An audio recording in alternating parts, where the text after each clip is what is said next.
بسم اللہ الرحمن الرحیم۔ آج کا ٹاپک ہے رکانہ پہلوان۔ بنی ہاشم میں ایک مشرک شخص رکانہ نامی بڑا زبردست اور دلیر پہلوان تھا۔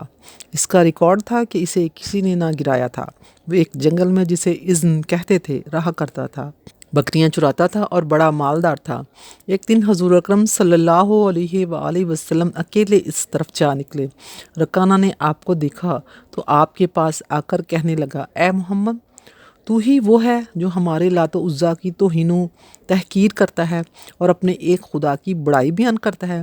اگر میرا تجھ سے تعلق رحمی نہ ہوتا تو آج میں تجھے مار ڈالتا۔ میرے ساتھ کشتی کر، تو اپنے خدا کو پکار، میں اپنے لات و عزیٰ کو پکارتا ہوں، دیکھیں کہ تمہارے خدا میں کتنی طاقت ہے۔ حضور نے فرمایا، رکانہ، اگر کشتی ہی کرنا ہے تو چل، میں تیار ہوں۔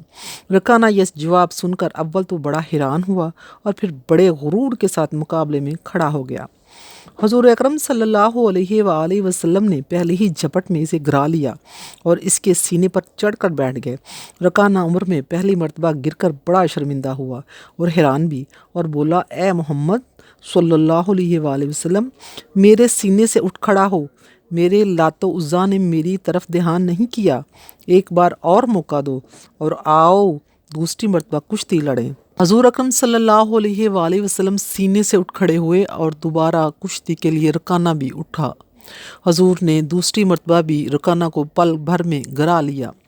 رکانہ نے کہا، اے محمد صلی اللہ علیہ وآلہ وسلم، معلوم ہوتا ہے کہ آج میرے لات و عزیٰ مجھ پر ناراض ہیں، تمہارا خدا تیری مدد کر رہا ہے، خیر ایک مرتبہ اور آؤ، آپ کی دفعہ لات و عزیٰ ضرور میری مدد کریں گے۔ حضور اکرم صلی اللہ علیہ وآلہ وسلم نے تیسری مرتبہ کی کشتی بھی منظور فرمائی اور تیسری مرتبہ بھی حضور نے اسے پچھاڑ دیا۔ اب تو رکانہ بڑا ہی شرمندہ ہوا اور بولا، اے محمد، میری ان بکریوں میں جتنی چاہو بکریاں لے لو۔ حضور اکرم صلی اللہ علیہ وآلہ وسلم نے فرمایا، رکانہ، مجھے تمہارے مال کی ضرورت نہیں، ہاں مسلمان ہو جاؤ تاکہ جہنم سے بچ جاؤ۔ وہ بولا، یا محمد صلی اللہ علیہ وآلہ وسلم، مسلمان تو ہو جاؤں مگر نفس جھجکتا ہے کہ مدینہ اور نواح کی عورتیں بچے کیا کہیں گے کہ اتنے بڑے پہلوان نے شکست کھائی اور مسلمان ہو گیا۔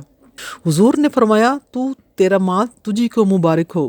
یہ کہہ کر آپ واپس تشریف لے آئے اور حضرت ابو بکر و عمر رضی اللہ تعالیٰ عنہما آپ کی تلاش میں تھے اور یہ معلوم کر کے حضور وادی اذن کی طرف تشریف لے گئے ہیں۔